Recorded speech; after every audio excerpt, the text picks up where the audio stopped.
tous. Bienvenue dans ce live Iconoclast. Iconoclast qui est la première école qui forme à tous les métiers du business développement en 4 mois. Notre invité aujourd'hui, c'est Paul-Louis Bénard, Head of Sales Développement chez Tiller Systems. Bonjour Paul-Louis. Bonjour à tous. Merci de nous avoir rejoints ce matin. Avec plaisir. Voilà, pour ceux qui ne connaissent pas Tiller Systems, qui est une boîte B2B, Paul-Louis vous expliquera ce qu'ils font et surtout leur succès commercial assez impressionnant. Et effectivement, avec lui, on va essayer de comprendre les rouages du succès de Tiller Systems et notamment l'état d'esprit commercial qu'il y a derrière et surtout les clés d'organisation et de ritualisation du quotidien des équipes commerciales. Et donc, moi, c'est Mathieu, CMO chez Iconoclast. Je vais aujourd'hui m'occuper plutôt des questions-réponses. Donc, n'hésitez pas à les poser sur le chat pendant le live. Il y en a qu'on va prendre à la volée et d'autres qu'on va garder pour le moment dédié à la fin du live. On se garde toujours 20 minutes pour un moment de questions-réponses. Voilà. Et en attendant, moi, je vais laisser la parole à Sony qui va mener l'interview aujourd'hui. Bonjour Sony, je te laisse te présenter et enchaîner avec Paul-Louis. Ça marche. Merci beaucoup Mathieu pour cette intro. Bienvenue à tous et à toutes. Je vais me présenter assez rapidement. Donc moi, je suis Sony, je suis Sales Manager donc, chez Iconoclast. Et Mathieu a déjà expliqué ce qu'était Iconoclast. Aujourd'hui, on va plutôt focus sur Tiller. On va focus sur la partie mindset dans un premier temps. Ensuite, sur la partie clé du changement. Et pour terminer, on aura une partie sur la ritualisation des sales chez Tiller. Donc, avant toute chose, Paul-Louis, je te laisse te présenter. Ouais, merci Sony. Alors, comme vous l'ont dit Mathieu et Sony, je suis Paul-Louis, je travaille chez Tiller depuis quasiment 5 ans maintenant. J'ai eu la chance d'arriver au tout début lorsque nous étions encore une poignée dans l'entreprise, on était 4-5. Et il y a eu une évolution qui a été assez rapide chez Tiller. J'ai eu la possibilité de rentrer en tant que sales manager directement. Donc, c'est surtout sur cette partie qu'on va travailler aujourd'hui et sur laquelle on va pouvoir discuter. C'est mon expérience en tout cas de sales manager et de senior sales manager chez Tiller. Tiller doit son succès à une école de vente incroyable que Valentin Quito, notre VP Sales actuel, qui était mon mentor et qui est toujours d'ailleurs à monter. C'est assez incroyable ce qu'on a réussi à faire. On a toujours été sur une forme assez agressive de vente. Nous, ce qu'on propose chez Tiller, c'est une solution de caisse enregistreuse au début et maintenant plutôt une solution d'écosystème, un écosystème aux commerçants, donc aux commerçants B2B, B2C, pardon, eux qui sont du B2C, qui s'adressent directement à des clients comme vous et moi, des clients en restaurant. On va s'adresser également à des bars, des cafés, tous les commerces de bouche qui représentent une bonne partie de notre clientèle aujourd'hui. Et après également, on va s'orienter sur du retail également à qui on peut s'adresser. Voilà à peu près pour Tiller. Tiller, on accompagne Iconoclast aussi depuis le début. Moi, je sais que je prends beaucoup de plaisir justement à venir parler de tout ça parce que on a cette volonté aussi d'enseigner les bonnes practices et de montrer les bonnes practices aux personnes qui ont la volonté de s'immiscer dans le monde du business development. Donc ça, c'est plutôt cool. Voilà, je pense que j'ai à peu près fait le tour.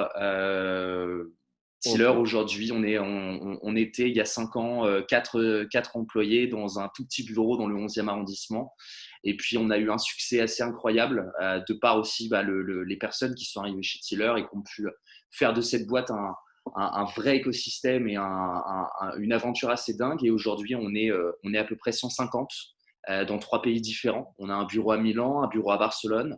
On a un petit bureau aussi du côté de Marseille. Bastien, j'espère qu'il nous regardera. Et puis un gros bureau à Paris, là où tout se passe pour la France en tout cas, quasiment.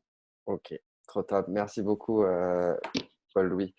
C'est vrai que moi qui ai fait Iconoclast au tout début, vous étiez là déjà. Et lors de votre intervention, on a tout de suite compris et on a tout de suite vu la différence donc, de mindset, puisque c'est le sujet qu'on va aborder en premier. chez Tiller, vous avez un mindset assez particulier. Est-ce que tu peux nous en parler? Ouais. Alors, c'est vrai que le mindset, c'est quelque chose de très important à mon sens et quelque chose qui a toujours été mis en avant chez Tiller. C'est un des éléments aussi de recrutement chez nous. Le mindset fait partie intégrante de la validation ou non du candidat lorsqu'il arrive chez nous. Parfois même plus que juste son background en termes d'expérience professionnelle ou expérience, comment dire, ou ce qu'il pourrait avoir comme cursus universitaire. Je pense que le mindset, c'est vraiment quelque chose de très important. Déjà, si on parle de mindset, je vais parler juste de la définition littérale du mot. Si on traduit littéralement de l'anglais au français, mindset, c'est configuration de l'esprit. Moi, pour moi, le mindset, c'est clairement comment est-ce que tu décides de configurer ton esprit à l'instant T. Est-ce que j'ai décidé d'être dans un bon mindset pour aborder mon sprint de call? Est-ce que j'ai décidé d'être dans un bon mindset pour aborder une réunion ou un meeting que je vais avoir avec mon équipe? C'est ça en fait qui va définir la façon dont tu vas agir et dont tu vas aussi réagir en fonction des personnes que tu as en face de toi et en fonction des personnes avec qui tu vas échanger. Et ça, pour Oh, moi, c'est très important. ok, merci. Moi, je voudrais rebondir justement. Tu parles de configuration de l'esprit. Ça passe par quelle clé? Ça passe par quelle clé? Je me souviens, la semaine dernière, vous avez eu un live hyper intéressant avec Laura qui parlait aussi du pouvoir de l'attraction, qui pour moi est hyper important. En fait, à partir du moment où ton mindset il est positif, tout ce que tu vas dégager va être positif. Et donc, tu vas naturellement attirer des choses qui vont être positives vers toi. Je prends l'exemple d'un sprint de call. Lorsqu'on est en sprint de call et qu'on aborde ce sprint de call avec un mindset hyper négatif, oh là là, j'ai pas du tout envie de faire ce sprint de call, j'ai 1 heure de sprint, il va falloir que j'appelle, il va falloir que je passe 80 coups de téléphone. En fait, le sprint de call va se passer hyper mal parce que justement, on va subir ce sprint de call, on va être très négatif, parfois on va même être pas très sympa avec les personnes qu'on va avoir au téléphone. Alors que si justement on fait cet exercice qui est un exercice mental et qui est un exercice assez simple à faire, mais sur lequel on peut s'entraîner quotidiennement, c'est-à-dire de dire ah je vais passer un super, même exagéré, ah je vais passer un super sprint de call, et ben on se rend compte in fine que ce sprint de call va être beaucoup plus simple, beaucoup plus amusant, beaucoup plus entraînant aussi, et que naturellement va y avoir aussi, et j'aime bien aussi ce mindset de groupe. Si on a ce mindset de groupe, on a la possibilité d'emmener aussi les autres avec nous. Et c'est là qu'on voit aussi les personnes qui lead un petit peu via leur mindset, c'est qu'ils arrivent à entraîner. Et je sais que Valentin a cette grande capacité, notamment, et tu le connais toi aussi, Sony, certes un peu moins que moi, mais tu le connais, cette capacité à emmener les gens, ne serait-ce qu'avec son mindset. Et ça fait toute la différence. Bah, d'ailleurs, c'est intéressant parce que quand tu es chez Tiller, tu vois bien que c'est un groupe qui bosse et que tout le monde est au courant de quels sont les objectifs, pourquoi on a fixé ces objectifs. Enfin, c'est vraiment, comme tu le dis, une dynamique de groupe. Est-ce que tu aurais des clés ou des conseils, puisque c'est ce que vous appliquez chez Tiller, pour comprendre et appréhender les objectifs? Parce que, enfin, avec beaucoup d'a priori, je pense que ça joue sur le mindset. Ouais, complètement. Alors, les objectifs, je vais parler d'objectifs chiffrés parce qu'il est vrai qu'aujourd'hui, quand on est sur la partie commerciale, c'est ce qui compte. C'est soit un nombre de rendez-vous positionnés, un nombre de rendez-vous faits, un nombre de clients signés, un CA, etc. Ce qui compte aujourd'hui, c'est d'avoir des objectifs clairs et expliqués. On ne peut pas demander à quelqu'un de passer tant d'appels par jour si cette personne, on ne lui explique pas pourquoi est-ce qu'elle doit passer tant d'appels par jour. On ne peut pas demander à quelqu'un de faire tant de rendez-vous si on ne lui explique pas pourquoi, in fine, on a besoin de tant de rendez-vous. Valentin, c'est ce qu'il expliquait très bien et c'est ce qu'on a toujours voulu mettre en avant chez Tiller et je pense chez beaucoup aussi de partenaires d'Iconoclast parce qu'on a aussi ce mindset un peu semblable qu'on retrouve un peu partout dans cet écosystème Iconoclast. C'est que définir ses objectifs, c'est les définir simplement. Nous, quand on dit aux équipes cette semaine, on a besoin de prendre tant de rendez-vous, c'est pas pour dire il faut qu'on prenne tant de rendez-vous. C'est qu'in fine, il y a un objectif d'aller chercher tant de rendez-vous faits. Et donc, il faut prendre tant de rendez-vous il faut avoir tant de rendez-vous positionnés pour être sûr et certain d'avoir. Alors, Bron, je te demanderais juste de découper ton micro, s'il te plaît. Parce que tu arrives sur notre. Hop. Est-ce que vous m'entendez bien? C'est bon? Ouais. Ok. Je ne sais plus où j'en étais. Je reprends. En fait, c'est définir des objectifs. Si une équipe, tu lui demandes de passer tant d'appels dans la semaine, c'est in fine, il faut lui avoir expliqué pourquoi et parce qu'on a besoin de tant de rendez-vous faits. Tout ça, ce sont des calculs. Euh, Nous, chez Tiller, on sait que pour avoir 5 rendez-vous faits dans la journée, il faut avoir 8 rendez-vous positionnés. Ce sont des calculs simples, mais qui te permettent, si tu les as bien en tête et si c'est ce qui drive ton organisation sales et tes sprints de call et donc ta prise de rendez-vous de manière générale, c'est ce qui fait que tu vas t'y retrouver et c'est ce qui fait aussi que tu as des objectifs qui sont cohérents et qui sont, qui sont réalisables. Je pense que c'est vraiment ça. Avoir un objectif et des clés pour les objectifs, à mon sens, la première, c'est d'avoir des objectifs qui sont cohérents et réalisables. Et chiffré. Et chiffré, bien évidemment. Bien évidemment. Sinon, après, on parle plutôt d'objectifs à long terme. Je pense notamment aux OKR, qui sont des objectifs qui parfois peuvent être non chiffrés. Et dans ces cas-là, qui sont des objectifs qu'on va aller challenger sur du plus long terme. Là, Oui. vraiment, si on est d'objectifs chiffrés, sales, à un instant T, sur un créneau bien particulier. Et tu penses que ça a un impact enfin, on entend souvent, et d'autant plus dans les métiers commerciaux, euh, ce sentiment de ne pas être valorisé dans l'entreprise, par exemple, d'être un poste ou d'être un téléphone. Est-ce que pour toi, la valorisation du sales, ça joue sur le mindset et le fait que le sales comprenne l'ensemble du process, donc de pourquoi, comme tu viens d'expliquer, pourquoi tant de rendez-vous, pourquoi tel objectif, est-ce que ça ne l'impliquerait pas plus dans la vision globale de la boîte? Si, complètement. L'équipe sales, elle est à la fois, c'est un boulot qui est hyper ingrat parce que c'est une mission qui te demande énormément d'investissement, énormément de temps au quotidien.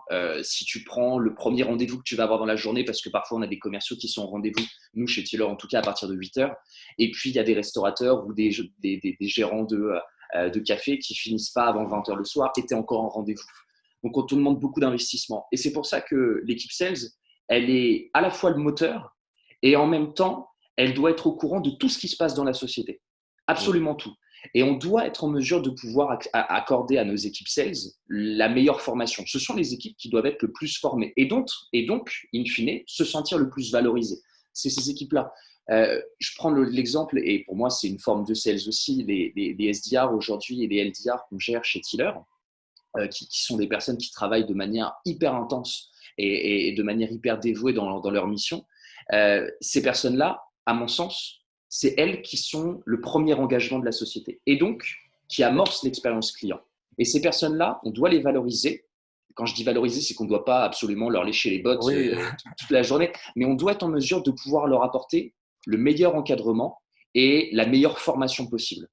C'est ces personnes-là qui vont être en première ligne. Je sais que c'est un mot qui est bien utilisé en ce moment et dans le climat actuel, mais qui sont en première ligne et qui font de l'engagement et de l'expérience client une priorité. Et je pense que c'est ces personnes-là et c'est de cette manière qu'on doit absolument les valoriser. D'ailleurs, chez Tiller, enfin moi qui suis la boîte depuis un bon bout de temps, il n'y a pas énormément de turnover chez l'équipe sales, ce qui prouve aussi l'engagement et l'accompagnement, parce qu'il y en a pas mal Complètement. qui rentrent et qui évoluent en interne. Donc c'est Alors, on a du turnover, on en a eu. On en a un peu moins maintenant parce qu'on a cette volonté aussi de senioriser les équipes, d'avoir des personnes à leur poste qui sont bien dans leur mission et qui se sentent bien dans leurs équipes. Donc, oui, on mise avant tout sur cette seniorisation. Et on sait, une personne qui justement, à qui on va apporter du plus dans son quotidien, de la formation, comment dire, un mindset global dans l'entreprise, une position qui est assez intéressante, c'est des personnes qui vont rester et qui vont avoir envie de s'impliquer d'autant plus. Donc en fait, on est dans un cercle vraiment vertueux. C'est je suis présent pour mon collaborateur, je le forme, je lui donne de matière à travailler et cette personne-là, au final, elle va rester, elle va continuer à travailler dans cet écosystème et aussi à faire venir d'autres employés.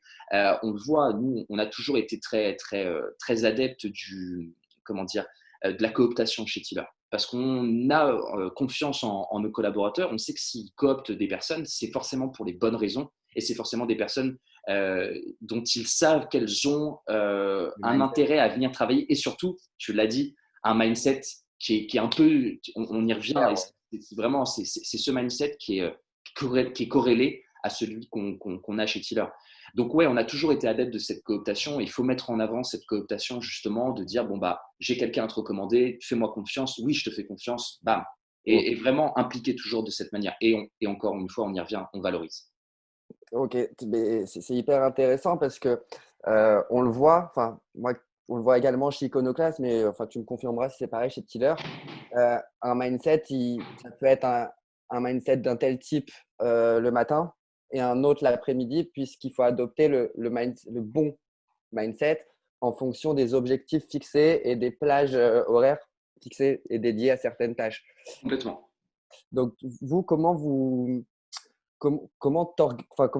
tu mettrais en lumière le fait de, comme je reprends tes mots, se reconfigurer sur un mindset différent? Parce que bien sûr, toutes les entreprises connaissent ça, le marathon, tu as l'objectif STAR qui est segmenté en plusieurs sprints. Après, ça, c'est l'organisation de l'entreprise.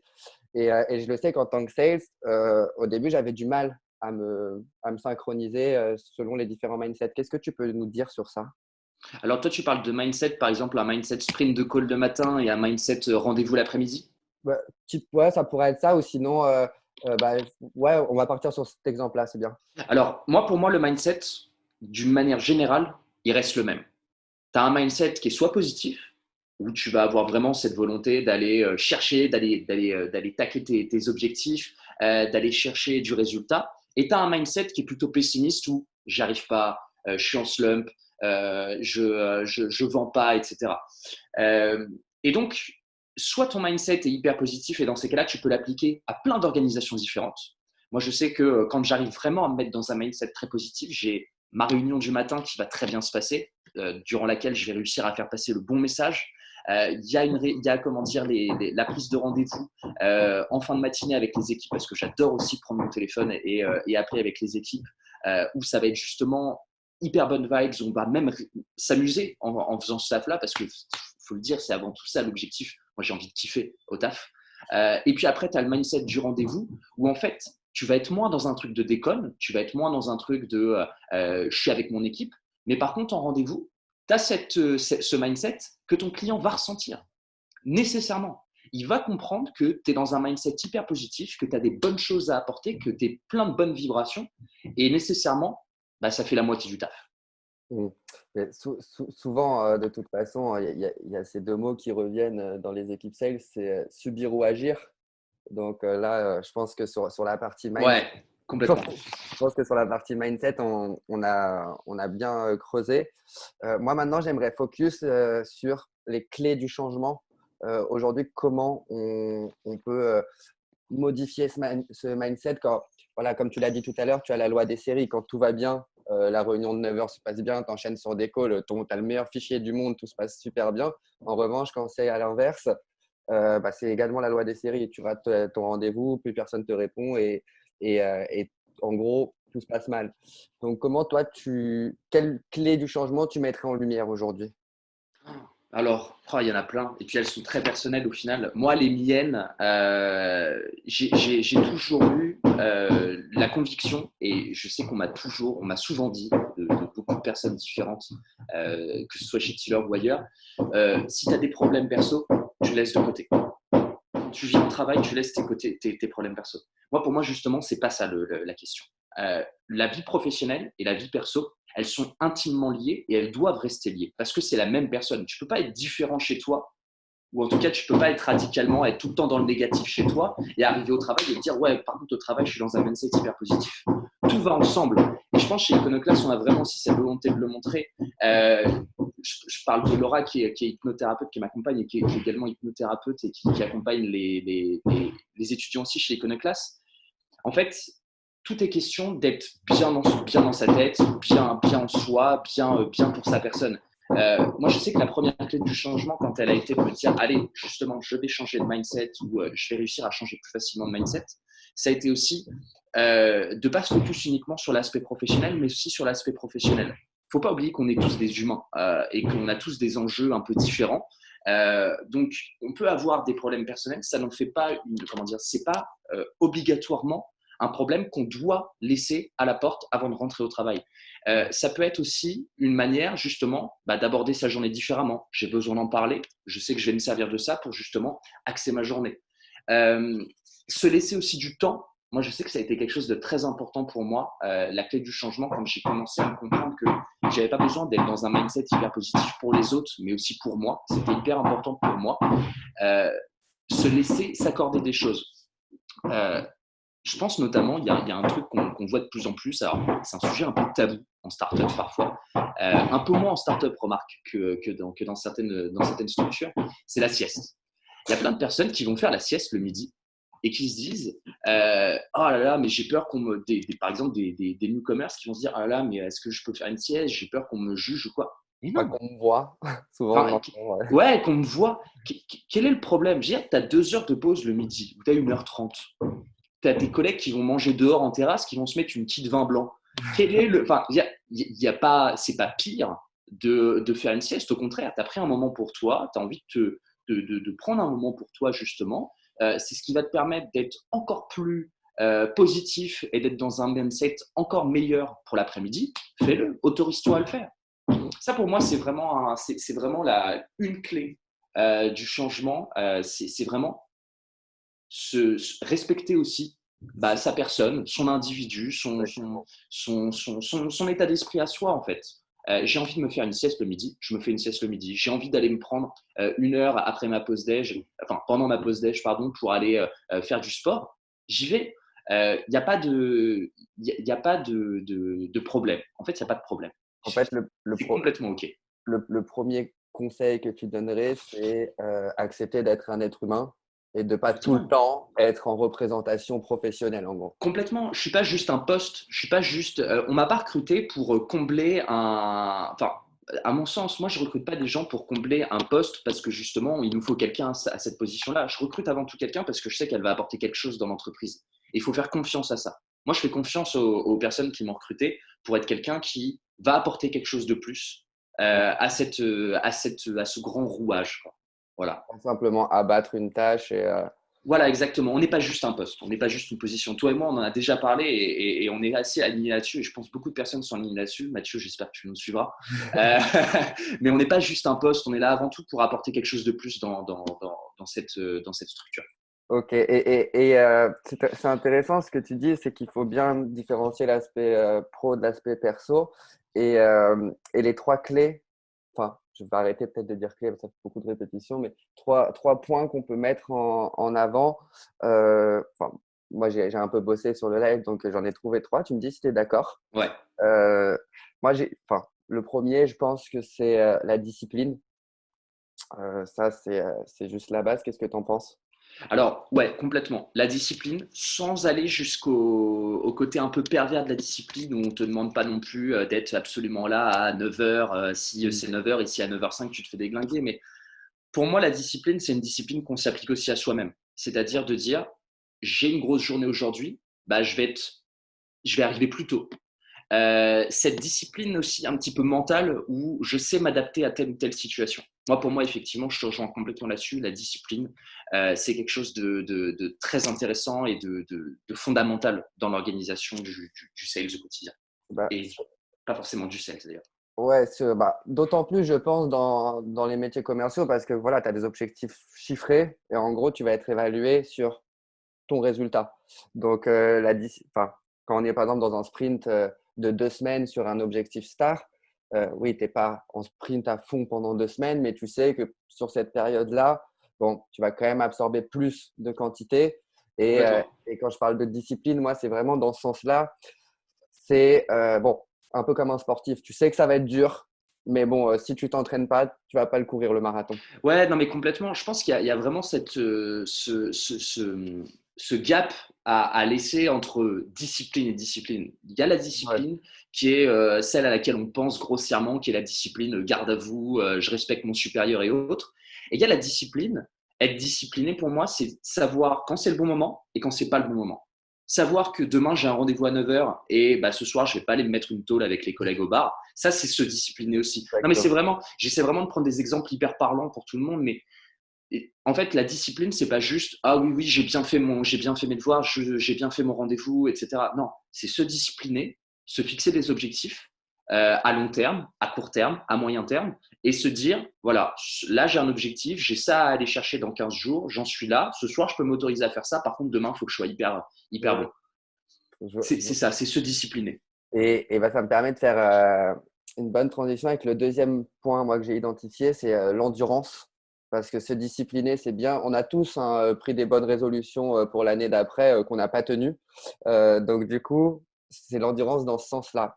Se tenir à la discipline qu'on est en train de se fixer. Complètement. Qu'est-ce que tu en penses, toi? Complètement. Je dirais que l'endurance, le principal ennemi de l'endurance, c'est la procrastination. Qu'on connaît tous ici. On est tous des fainéants. On a tous envie d'en foutre le moins possible. Et c'est normal, c'est complètement normal. Et moi, je suis vraiment OK avec ça. Quand je pense souvent à cette clé, j'en parlerai juste plus longuement après, mais de Peter Diamandis, qui a une de ces 40 lois, qui est quand je ne peux pas réussir, quand je ne peux pas gagner, je change les règles.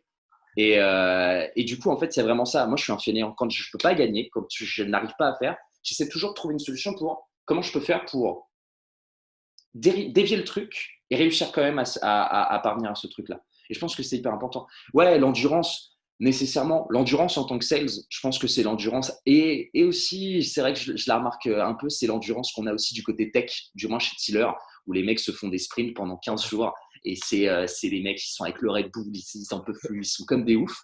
Pour moi, l'endurance sales, elle est vraiment, quand on la voit sur le long terme, elle est vraiment hyper importante parce que je reprends cette phrase aussi de Valentin qui disait toujours mieux que briller, il faut durer. Et ça, pour moi, c'est hyper important. Un sales qui va être bon sur la longueur, qui va savoir gérer ses rendez-vous sur la longueur, qui va savoir gérer ses sprints de call sur la longueur, c'est un sales qui a tout compris. C'est un sales qui peut tout faire, qui peut aller sur du grand compte, sur du SMB, qui peut aller sur du B2C, du B2B. Mais à partir du moment où tu as cette endurance au quotidien qui est de respecter tes sprints de call et de dire j'ai 1 heure de sprint de call, je fais 1 heure de sprint de call, Ouais, je vois très bien. bah en fait, tu peux t'adapter à toutes les situations. Ça, pour moi, ça fait un bon sales. Et ajouter à ça l'autonomie, puisque enfin, le meilleur moyen, et tu Complètement, le sais, évidemment. manager, et tu le sais très bien, plus tu es sur un sales, moins il est performant. Évidemment, évidemment. Je prends souvent cet exemple quand on me demande mais comment tu coaches tes équipes, comment tu suis les résultats de tes équipes. Il y a un outil qu'on utilise beaucoup chez Tiller qui est Aircall, qui est un super outil. D'ailleurs, je crois que Jonathan intervient aussi chez Econoclast. Super, l'écosystème est là, qui est vachement intéressant, qui permet d'avoir en fait, pour ceux qui ne savent pas, c'est un outil en gros une plateforme de call qui permet de remplacer le téléphone traditionnel par une solution web qui te permet directement d'appeler et d'avoir un suivi de tes calls, et de pouvoir enregistrer tes calls, les réécouter et autres. Et il y a un outil très intéressant qui permet d'avoir le nombre de calls par jour par personne. Et en fait, moi, ce que j'adore dans cet outil, ce que j'ai trouvé génial, c'est que depuis qu'on l'a, je ne regarde plus du tout le nombre de calls de mes équipes. Parce que je sais, n'importe quoi, comme ça je sais qu'elles ont cette autonomie à se dire, j'ai tant de calls à passer, je vais les passer. Et il faut avoir aussi cette confiance, et je pense que l'autonomie va avec la confiance. Si un manager a confiance dans ses équipes, les équipes sont d'autant plus autonomes. Ouais, et elles aiment travailler dans cette autonomie. Moi, je travaille beaucoup plus aujourd'hui en tant que collaborateur avec mes équipes plutôt qu'en tant que manager, même si la casquette de manager, bien évidemment, à un moment donné, il faut la reprendre. Ouais, bah, en fait, vous êtes sur un management très horizontal chez Tiller, non? On est sur exactement. On est sur un management très horizontal. On a toujours cette volonté de faire parler nos collaborateurs, de les faire participer.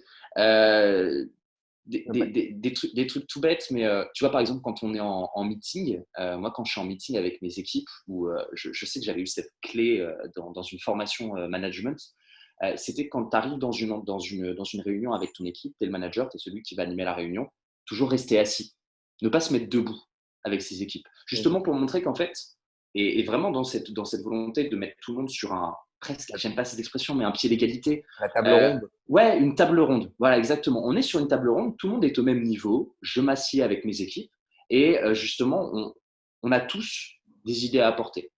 Et on a cette volonté chez Tiller de toujours mettre en avant aussi les idées de nos collaborateurs. Et c'est très important.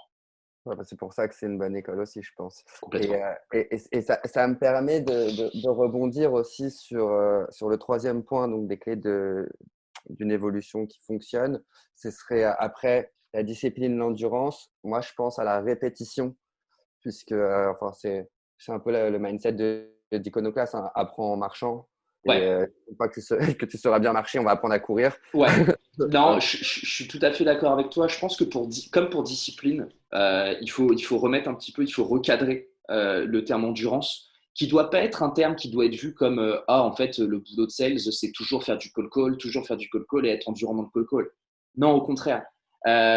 Pour moi, la répétition, c'est savoir répéter des tâches tout en mettant, je dirais, comment dire, de la un côté un peu unique dans ces tâches-là. Je pense que ça fera très bon lien avec ce qu'on va se dire après, mais je pense souvent le cas du déroulé d'une vente. On a dans le déroulé d'une vente une première partie qui est l'icebreaker, le break-glace en anglais, euh, qui est souvent très répétitif. Mhm. On a l'impression, en tout cas quand on débute en tant que sales, de toujours faire le même. Je prends l'exemple en tant que sales chez Tiller, c'était ah ouais, alors voilà, vous venez d'où, vous êtes du milieu de la restauration, etc. En Ah, fait, sympa. ça a un icebreaker qui est complètement pété, mais qui te permet de passer rapidement sur la phase d'après, qui est la phase de découverte.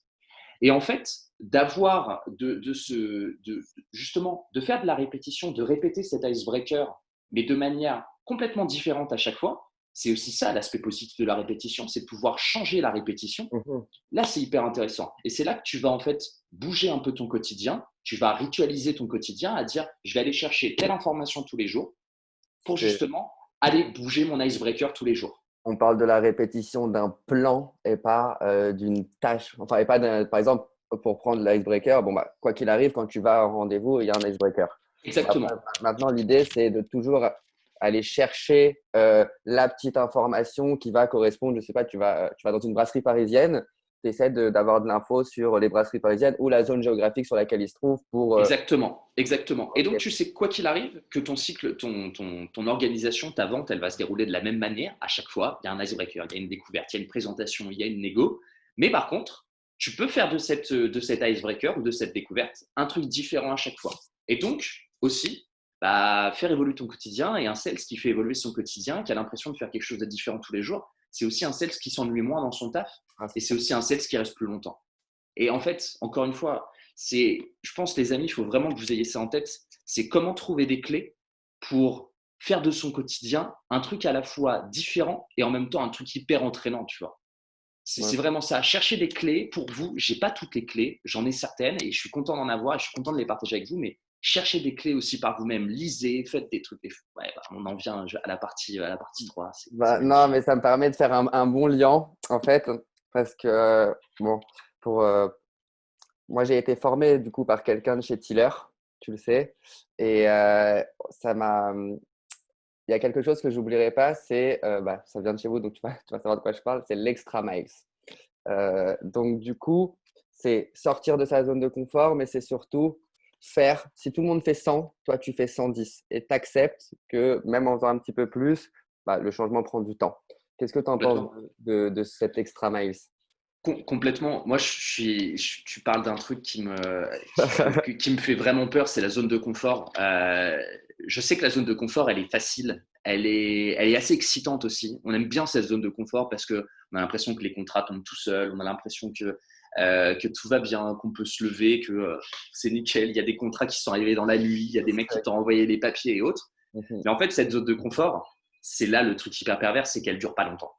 Et qu'en fait, si on y reste trop longtemps, on a l'impression au bout d'un moment, et c'est juste après la zone de confort, généralement c'est le slump. On cherchait le mot l'autre jour et je l'ai retrouvé. Valentin connaît très bien ce terme-là. Beaucoup de sales chez Tiller sont passés par des périodes de slump et c'est normal. Et il ne faut pas se dire, ça y est, je suis un mauvais sales, je suis en slump. Non, c'est une phase normale. C'est une étape en fait assez classique dans le métier de sales. J'ai été dans ma zone de confort. J'en ai fait certes du coup peut-être un peu moins. Je me suis un peu reposé sur mes lauriers. Et puis un moment, j'ai l'impression de signer, mais en fait je signe plus. J'ai des mecs au téléphone parce que j'ai toujours ce même bagou que j'avais il y a 15 jours, dans ma petite zone de confort, tout va bien, qui me disent oui, oui, on part ensemble. Et puis en fait, ils ne me renvoient pas les papiers. Et donc j'ai l'impression de signer, mais je signe plus. Et donc là, tu es dans un truc où tu te remets en question toi. Tu arrives dans un cercle vicieux, mais au possible. Et en 15 jours, en tout cas, si le manager ne fait pas ce travail aussi de recherche et ne va pas échanger, ne va pas essayer d'échanger avec son sexe qui est en slump, en 15 jours, tu peux te flinguer, quoi. Tu peux Vraiment. juste expliquer ce que c'est slump pour Alain? Alors, ouais, Alain, et pour les autres, un slump, c'est une période de creux. En fait, c'est une période pendant laquelle, en tant que sales, tu ne vends plus, ou alors tu vends difficilement, tu n'arrives pas à tes objectifs, et tu as l'impression, en tout cas moi c'est la définition que je lui donne, tu as l'impression de vendre, mais tu ne vends pas. Mm. Tu as Tu des fais personnes au téléphone avec qui ça se passe super bien, qui disent oui, oui, on part ensemble. Et comme tu es comme tu es dans ce mindset presque trop positif ah, de toute façon, en ce moment, ça tombe tout seul, je ne sais pas ce qui se passe. En fait, les personnes que tu as au téléphone te disent oui, oui, écoutez, moi, ça me plaît bien. Tu as l'impression que ça va le faire, mais en fait, ça ne le fait pas. C'est un peu bâtard comme situation, vraiment très bâtard. Et c'est une situation que tout manager et tout sales doit avoir en tête. C'est pas grave, ça arrive de passer par cette étape-là, c'est même naturel. Et c'est très bien si vous ne passez pas par cette étape-là, il ne faut pas absolument passer par ça. Mais il ne faut pas le voir comme un échec. Il faut le voir comme une étape naturelle et surtout, et je rebondis, d'ailleurs, très petite parenthèse, je vous invite à aller voir la page LinkedIn de Greg Logan, qui est un gars qui, je vous le marque rapidement, Greg Logan, qui avait écrit un PDF qui était très intéressant, qui s'appelait Réussir ses échecs. Et j'ai accroché dans le bureau chez Tiller, réussir ses échecs en 6 étapes, et qui est pour moi très intéressant parce que justement le slump, ça ne doit pas être vu comme un échec ou alors justement comme une façon de réussir cet échec. Pour moi, tous les échecs sont des expériences. Le slump, c'est une expérience. C'est son mindset toujours. Et c'est sur le mindset, exactement. Voilà, tu vois, c'est vraiment ce fil conducteur, le mindset. Oh, ok, du coup, on va focus maintenant plutôt sur la partie qui, à mon sens, est la clé, enfin, la suite des 2 autres parties. C'est maintenant l'organisation. Comment on ritualise son quotidien, comment on organise son quotidien et pas forcément que autour des tâches professionnelles. Donc, moi, et là, c'est que mon avis en tant que Sony, hein, c'est pas un avis professionnel. J'estime que le premier point de ritualisation, c'est l'organisation. Donc, qu'est-ce que tu peux nous dire sur Complètement. l'organisation? Complètement. Alors, organisation, encore une fois, il n'est pas Large, question hein. de dire à 6 heures du mat, je me lève et nécessairement jusqu'à 8 heures, j'ai le droit de faire du sport et après, je vais taffer. Non. Organiser, c'est se dégager du temps, déjà. Parce que c'est important d'avoir du temps pour soi. On n'est pas juste là pour bosser de 8 heures à 20 heures. Il faut avoir du temps pour soi. Si on est obligé de bosser entre 8 heures et 20 heures, il faut savoir se dégager du temps. On parlait tout à l'heure de la sieste le midi. C'est pas grave, c'est tout à fait OK. Il faut que vous preniez ce temps-là pour vous. Moi, j'ai toujours été dans ce schéma, je ne suis pas juste dans un truc métro, boulot, dodo. Je ne me lève pas, je ne vais pas bosser et je ne vais pas dormir. Ce n'est pas ça mon quotidien. Il faut savoir se laisser du temps. On en parlait tout à l'heure. J'ai noté des exemples. Je pensais à l'heure de sport dédiée le midi. Je pensais à la micro-sieste après le déjeuner. Cette expression qui, moi, me fait toujours rire, mais ça s'applique véritablement à notre quotidien, c'est un esprit sain dans un corps sain.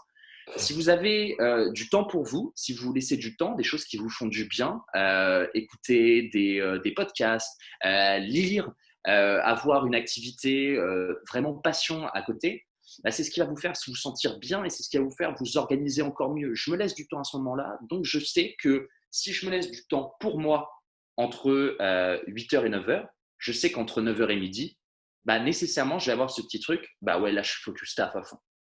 Et donc, je suis encore meilleur dans mon taf. Donc, toi, ce que tu préconises, et pour le coup, je te rejoins totalement, c'est un séquençage de sa journée, pas forcément en mode robot, dans le sens où, comme tu as 9h, je me lève, 9h10, je prends mon café, 9h30, je fais mon sport, enfin 10h, non, pas Ouais. sous ce format-là, mais plutôt te dire, aujourd'hui, dans ma journée, j'ai besoin de caler ces 3 tâches, lire Le Parisien, faire ma sieste et aller à la piscine. Complètement. Euh, Et toi, le lendemain, je peux ne pas avoir, je peux avoir une seule activité à caler dans ma journée et c'est pas grave.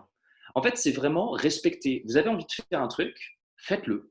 Vous avez envie de vous prendre du temps, prenez ce temps. C'est hyper important et c'est ce qui fait qu'en fait, vous allez vraiment commencer à organiser aussi votre vie perso-pro, parce que moi, encore une fois, je fais vraiment ce gap-là et c'est votre droit de ne pas le faire. Mais moi, pour moi, il y a vraiment ce bridge qui est hyper important entre vie perso et vie pro. C'est là, j'ai du temps perso, là, j'ai du temps pro. Hop, là, j'ai une petite heure de temps pour moi. Hop, je reprends le taf et après, c'est du temps perso. C'est vraiment réussir à organiser cette journée type de je commence, j'ai mon podcast, je vais me faire un peu de méditation, je vais aller au boulot, je vais ensuite déjeuner avec un client, j'ai une petite heure de sport ensuite. Vraiment réussir à organiser tout ça, c'est hyper important. Et toujours dans l'optique de monter en compétence. C'est-à-dire que quand je te dis, voilà, j'ai ritualisé, qu'on soit bien d'accord, hein, parce que enfin, moi, étant feignant, tu me dis ritualise ton quotidien. Si le lundi, je joue 1 heure à la play, je vais jouer 1 heure le mardi, 1 heure le mercredi, etc. Donc, on est bien d'accord que ce n'est pas sous ce format-là, c'est dans le cadre Non. d'une montée en compétence, lire, regarder des lives. Alors, ça peut être dans un cadre hyper amusant de dire, bon, bah voilà, là, je prends 1 heure pour moi pour jouer à la play et c'est complètement OK. Et puis aussi, et c'est vrai que lier les deux, c'est quand même hyper bien, c'est toujours dans l'idée de se perfectionner, d'aller emmagasiner des connaissances, de se professionnaliser aussi sur des choses. Je vois, je l'ai pas, enfin si je l'ai là, mais c'est pas forcément nécessaire de vous le sortir. Si, moi, j'ai fait sales chez Tiller, ensuite je suis passé sur la partie acquisition. Donc aujourd'hui, je suis Head of Sales Development, donc je gère la partie SDR, LDR chez Tiller. Et il y a quelque chose qui m'intéressait beaucoup, c'était le référencement Google. Et quand tu es dans une entreprise aujourd'hui, on a la sensation que si on n'est pas dans telle ou telle équipe, ça va être hyper difficile d'aller chercher les informations sur tel ou tel projet. Et donc, je me suis dit, mais pourquoi je ne peux pas moi aussi aller m'intéresser à ces trucs-là? Donc, j'ai pris du temps, j'ai acheté un bouquin, qui est un bouquin que je recommande pour ceux qui ne connaissent pas. C'est le référencement Google, mode d'emploi, qui a été écrit par Olivier Andrieux, qui est très intéressant. Et moi, en fait, où je me suis vraiment intéressé à tout ça, et je me suis dit, vas-y, intéresse-toi, prends 1 heure. C'est 1 heure que tu ne vas pas jouer sur Xbox. Ouais, désolé Sony, moi je suis sur Xbox. Et par contre, 1 heure que tu vas prendre pour toi pour en plus, tu as respecté parce que tu t'es intéressé à ça. Donc, c'est un plaisir d'aller lire ce truc-là. Et en plus, ça va te permettre d'aborder des sujets différents, d'aborder de nouvelles thématiques avec tes équipes. Les gars, voilà, je me suis intéressé au référencement Google. Où est-ce qu'on en est en termes de liens bleus? Où est-ce qu'on en est en termes de liens payants? Comment on est référencé, etc. Donc, toujours dans cette optique, et je suis complètement d'accord avec toi, toujours dans cette optique aussi d'avancer soi-même, de s'intéresser, de se professionnaliser, pardon. Moi, j'écoute beaucoup de petits podcasts, que ce soit sur des outils du quotidien pour l'esprit, que ce soit sur telle ou telle technique de vente. Ouais, je pense qu'il y a beaucoup de choses à aller voir aujourd'hui, à aller chercher, à aller écouter. Il faut s'intéresser, c'est hyper important. Tu l'as dit tout à l'heure, de toute façon, le bridge entre vie perso et vie pro, typiquement, le bouquin que tu lis, là, il te sert et pour ta vie perso, culture, etc., mais également sur ton activité. Donc, personne, ni au boulot, ni à la maison, ne va te reprocher d'avoir pris du temps pour faire ça. Même si c'est un temps que tu ne mets pas à passer des calls, par exemple. Complètement.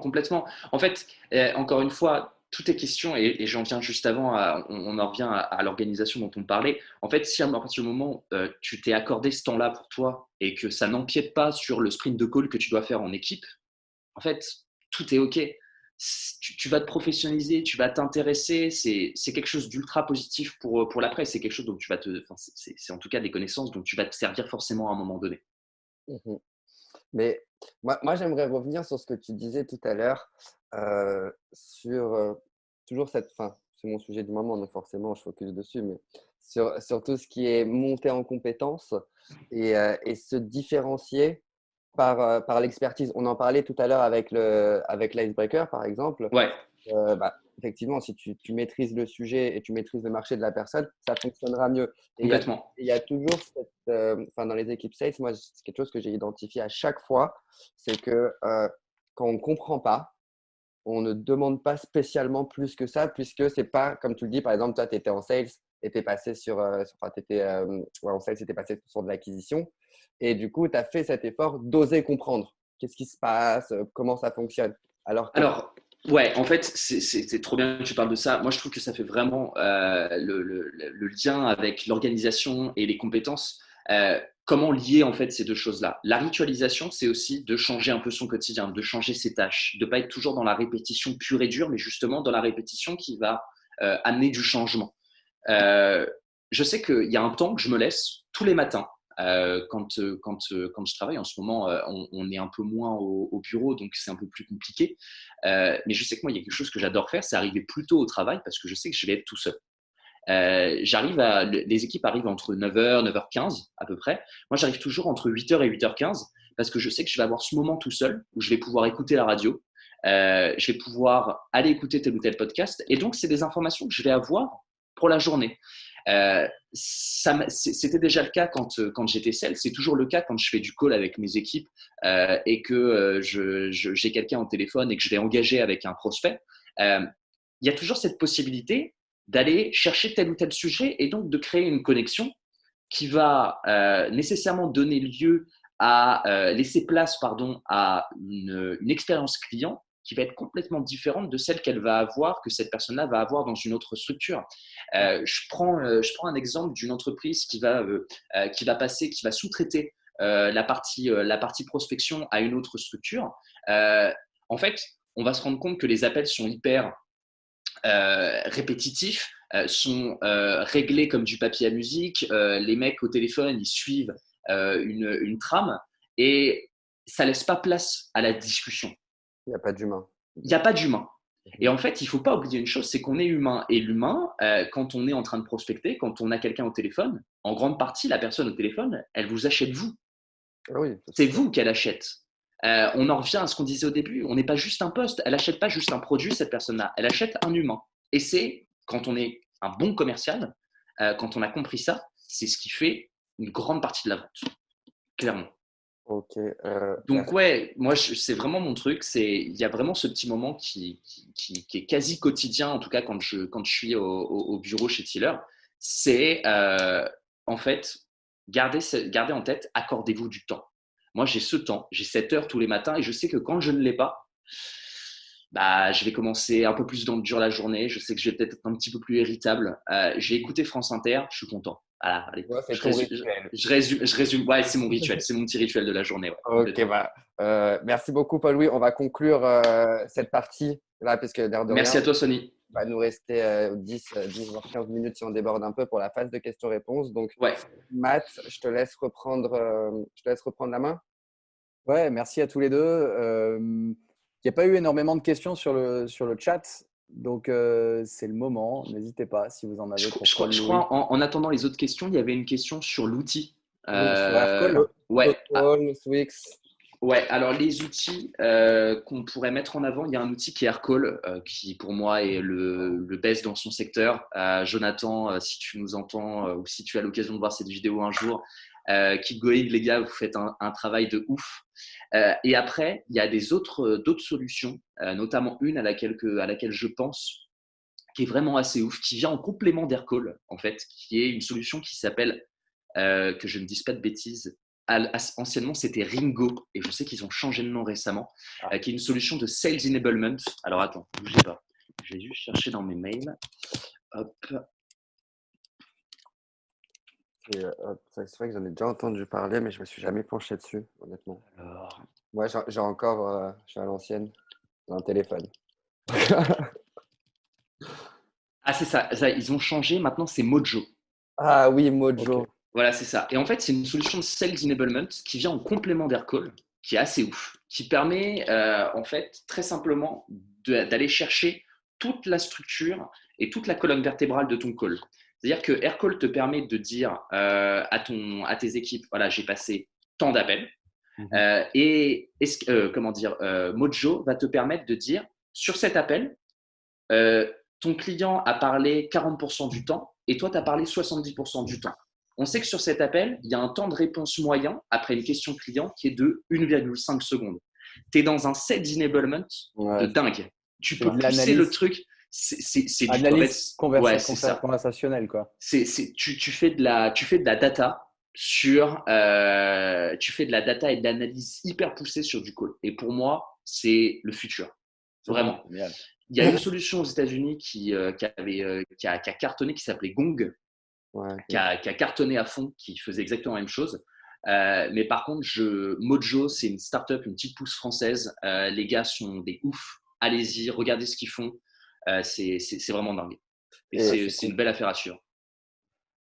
Génial. Avant de prendre la question de Florence, est-ce qu'il y a d'autres outils que vous utilisez chez Tiller et que tu recommandes en dehors de l'appel? Là, on était sur la voix et sur les appels. Est-ce qu'il y a d'autres outils que je recommande? Hotjar, Outils dont tu peux pas te passer, toi. Donc, je peux pas me passer. L'outil du quotidien qu'on utilise, c'est Salesforce, Ok. qui, à mon sens, aujourd'hui, est le ténor, dinosaure, le futur de tout ce que tu veux du CRM. Il y a Ok. HubSpot aussi, avec qui on a travaillé, qui était très, très bon, qui pour moi, reste très bien. Salesforce, c'est quand même assez ouf parce que tu peux le moduler comme tu veux. C'est une équipe qui est hyper présente. Il y a vraiment cette volonté de t'apporter ton propre CRM, pardon. Donc, Ok. ouais, je conseille pour les entreprises qui se lancent Salesforce, mais bon, je pense qu'on n'a pas besoin de trop s'aventurer présenté. là-dessus. Ouais, alors je vois un message de Ebled. Effectivement, Ringover, c'est une solution qui est assez semblable à Aircall. Nous, on a fait le choix de partir avec Aircall, mais ça reste une solution très pertinente. Ok. Ok. Et est-ce que vous avez des outils de… Est-ce que vous faites de la prospection en dehors Enfin, on a beaucoup parlé des appels Ouais. ou des calls. Est-ce que vous faites de la prospection autrement et du coup utilisez d'autres outils? Alors, oui, on fait de la prospection autrement. On adore les salons.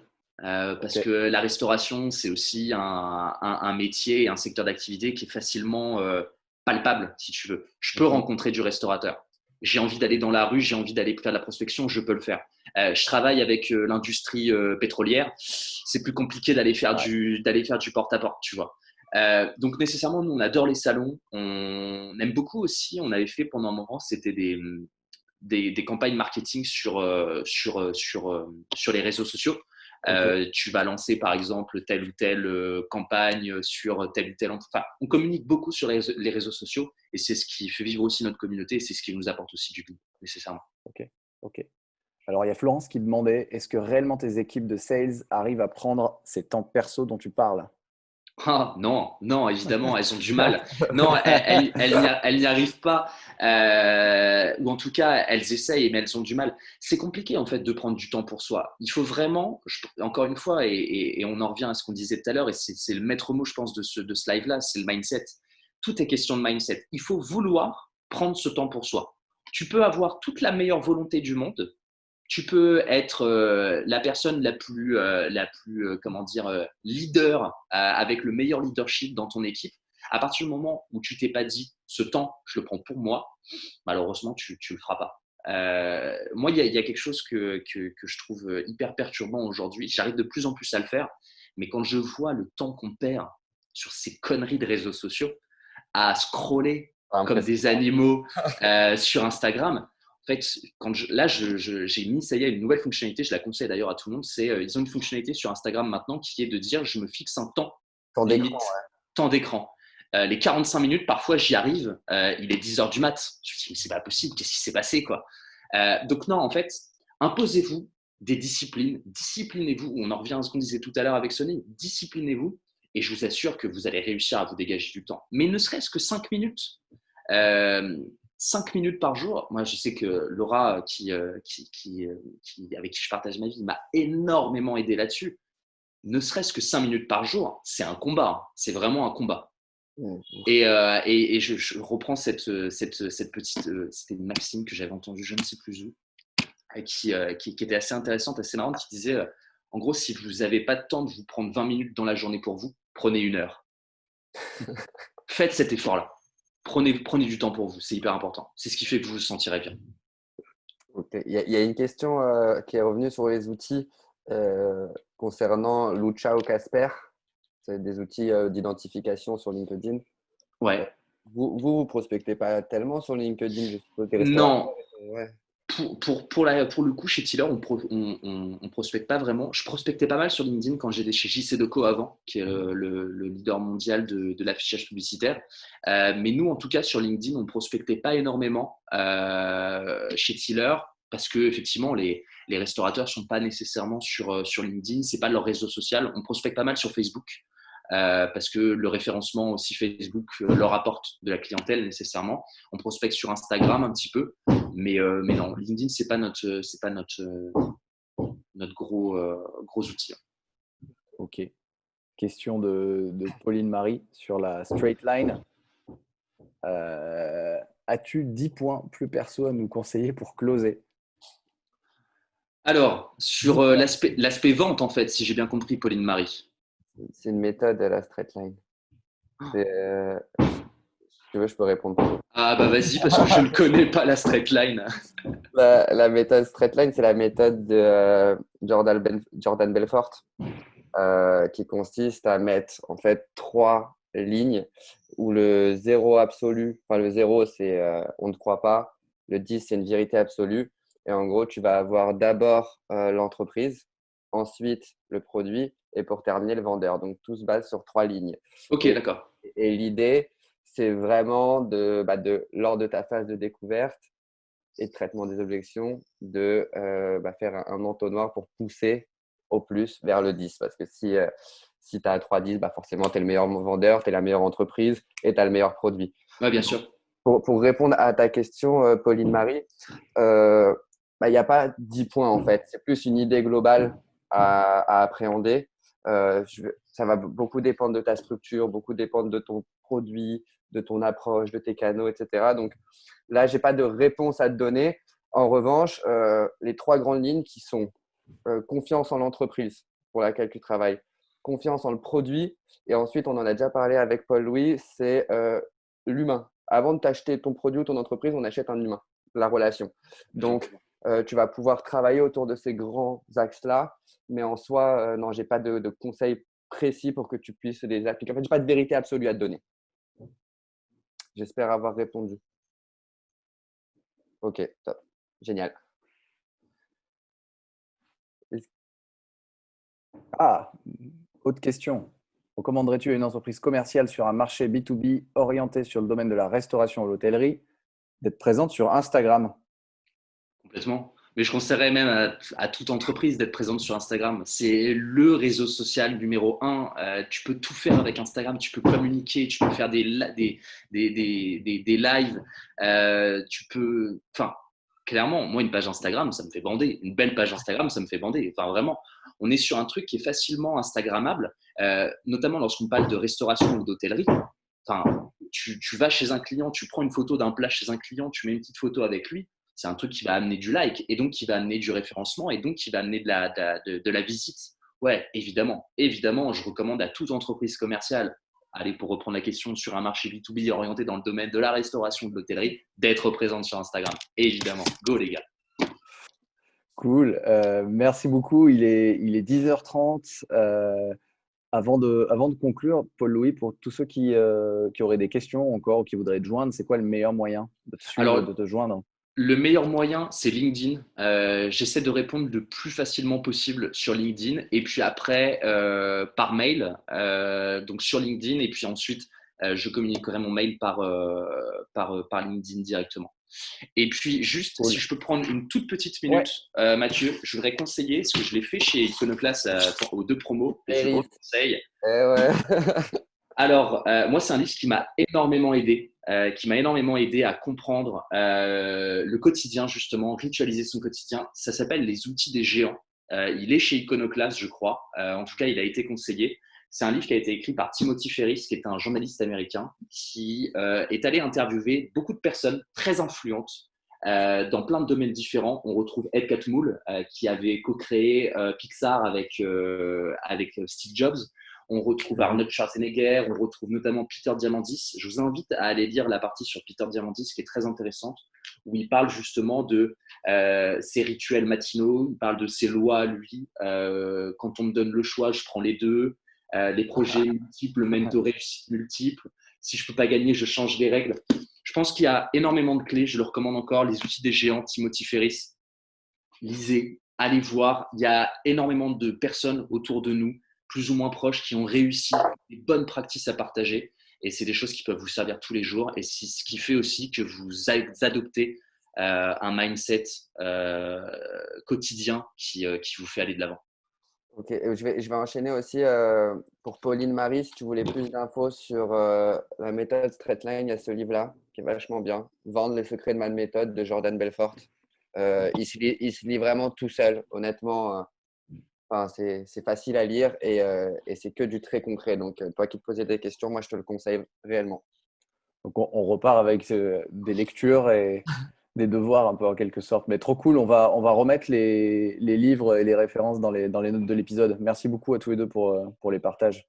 Merci à vous. Inscrivez-vous vite à la Euh, prochaine promotion Iconoclast, les gars. Inscrivez-vous. ouais, Les places sont très, très chères. ouais, c'est clair. Si vous voulez, si vous êtes intéressé par Iconoclast, la prochaine rentrée, c'est le 14 septembre. Il reste encore quelques places, mais ça part vite. Mm. Ça se passe pour les inscriptions sur iconoclast.eu. Et pour tous ceux qui se posaient la question, comme d'habitude, on va renvoyer un lien pour revoir le replay du live et aussi les notes avec notamment les références et les bouquins et les outils dont on a parlé.